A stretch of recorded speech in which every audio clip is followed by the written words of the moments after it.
9.2 Keunikan adat dan pemerintahan Negeri Sembilan.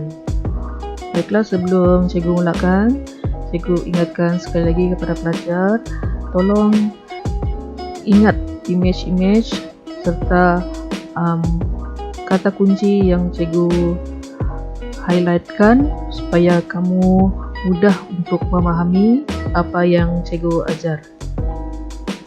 Okey, kita teruskan. Keunikan adat Perpati. Adat Perpati mementingkan jurai keturunan sebelah ibu, di mana kaum perempuan dianggap ibu soko, iaitu ibu yang melahirkan anggota masyarakat. Okey, sebelum kita pergi kepada soalan uji minda, sekali lagi, keunikan adat Perpati. Adat Perpati mementingkan jurai keturunan sebelah ibu. Kaum perempuan dianggap sebagai ibu soko, iaitu ibu yang melahirkan anggota masyarakat. Okey, kita pergi kepada soalan uji minda.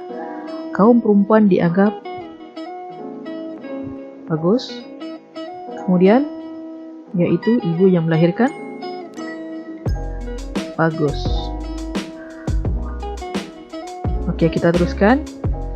Setiap anak merupakan anggota suku ibunya.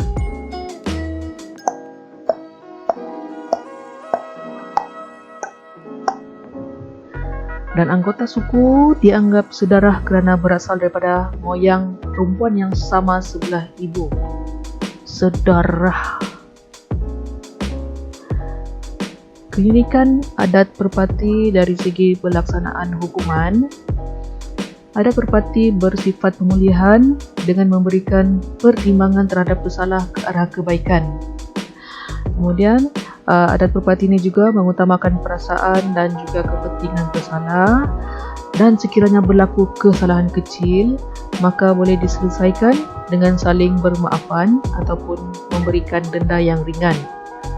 Okey, kita pergi kepada soalan uji minda. Pelaksanaan hukuman adat Perpati adalah bersifat pemulihan. Mengapakah hubungan tersebut dilaksanakan? A. Mengubah sikap ke arah kebaikan. B. Memudahkan proses hukuman. Betul, jawapannya ialah A, iaitu mengubah sikap ke arah kebaikan. Kita teruskan. Keunikan adat Perpati dari segi perkahwinan. Perkahwinan sesama suku tidak digalakkan kerana dianggap sebagai sebuah keluarga besar dan bersaudara. Dalam adat Perpati, perkahwinan di luar suku digalakkan bagi mewujudkan hubungan persaudaraan antara suku. Lelaki yang berkahwin akan menjadi suku isterinya dan digelar orang semenda ataupun orang mendatang. Dan apabila berlaku perkahwinan sesama suku, lelaki akan hilang hak menyandang jawatan dalam adat dan wanita akan hilang hak mewarisi pusaka. Walau bagaimanapun, jika hendak mengembalikan hak, mereka perlu menjalankan adat memulih pusaka. Okey, kita pergi kepada soalan uji minda. Cuba ingat dahulu. Image. Okey. Perkahwinan sesama suku tidak digalakkan dalam adat Perpati. Apakah tindakan terhadap wanita yang melanggar larangan tersebut? A. Hilang hubungan persaudaraan. B. Hilang hak mewarisi harta. Jawapan B. Hilang hak mewarisi harta. Nampak ni simbol duit dan sayap. Duit ini terbang. Ciu. Seterusnya, keunikan adat Perpati. Upacara kedim. Apakah upacara kedim? Upacara kedim adalah menerima orang dari suku lain ataupun orang luar menjadi ahli suku. Seseorang itu akan bersumpah taat setia dan bersaudara dengan ahli suku yang akan disertai dibuat penghebahan. Kita akan pergi kepada soalan uji minda. Upacara kedin dilakukan mengikut adat perpati apabila menerima orang luar menjadi ahli suku. Apakah upacara yang akan dijalankan oleh orang luar tersebut? A. Menandatangani perjanjian. B. Melakukan sumpah taat setia. Jawapan B. Melakukan sumpah taat setia. Seterusnya, keunikan adat perpati, wanita mewarisi pusaka. Wanita akan mewarisi harta pusaka termasuk tanah dan rumah bertujuan supaya wanita tidak terabai. Diwarisi secara turun-temurun daripada ibu kepada anak perempuan.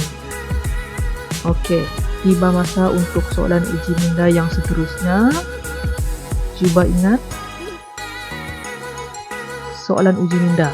Mengapakah kaum wanita akan mewarisi harta pusaka keluarga mengikut adat perpati? A. Kedudukan wanita tidak diabaikan. B. Penghargaan terhadap jasa wanita. Jawapan A. Kedudukan wanita tidak diabaikan. Okey, keunikan pemerintahan di Negeri Sembilan, terdapat 3 kumpulan utama masyarakat, iaitu Perut, Suku dan juga Luak. Perut merupakan unit terkecil yang ahlinya daripada keturunan sebelah ibu. Suku dibentuk oleh beberapa perut yang menjadikan keluarga berkenaan semakin besar. Jadi kalau kamu lihat imej di sebelah, ini mewakili bilangan perut lebih kecil daripada suku. Kemudian luak ialah daerah atau jajahan yang terbesar dalam susunan masyarakat Minangkabau. Okey, soalan uji minda, cuba ingat dan hafal 3 kumpulan utama masyarakat. Okey, seterusnya soalan. Apakah unit terkecil dalam pemerintahan Negeri Sembilan? Perut ataupun suku? Ya, jawapannya adalah perut. Tidak perlu kita ambil masa yang panjang. Okey, keunikan pemerintahan dari segi hierarki pemerintahan. Berikut merupakan hierarki pemerintahan adat perpati. Baiklah, kita akan lihat satu demi satu. Yang pertama, anak buah dan ibu soko. Peranan ibu soko adalah mengetahui, memahami dan menghafal adat dan asal-usul kelompok kekeluargaan yang diwakilinya. Terlibat secara langsung dalam pemilihan dan pelantikan hierarki yang berikutnya, iaitu buapak. Kemudian yang ketiga, kita perlu ketahui bahawa jika tiada ibu soko, semua peringkat pelantikan pemimpin adat di Negeri Sembilan tidak boleh dilaksanakan. Okey, seterusnya buapak.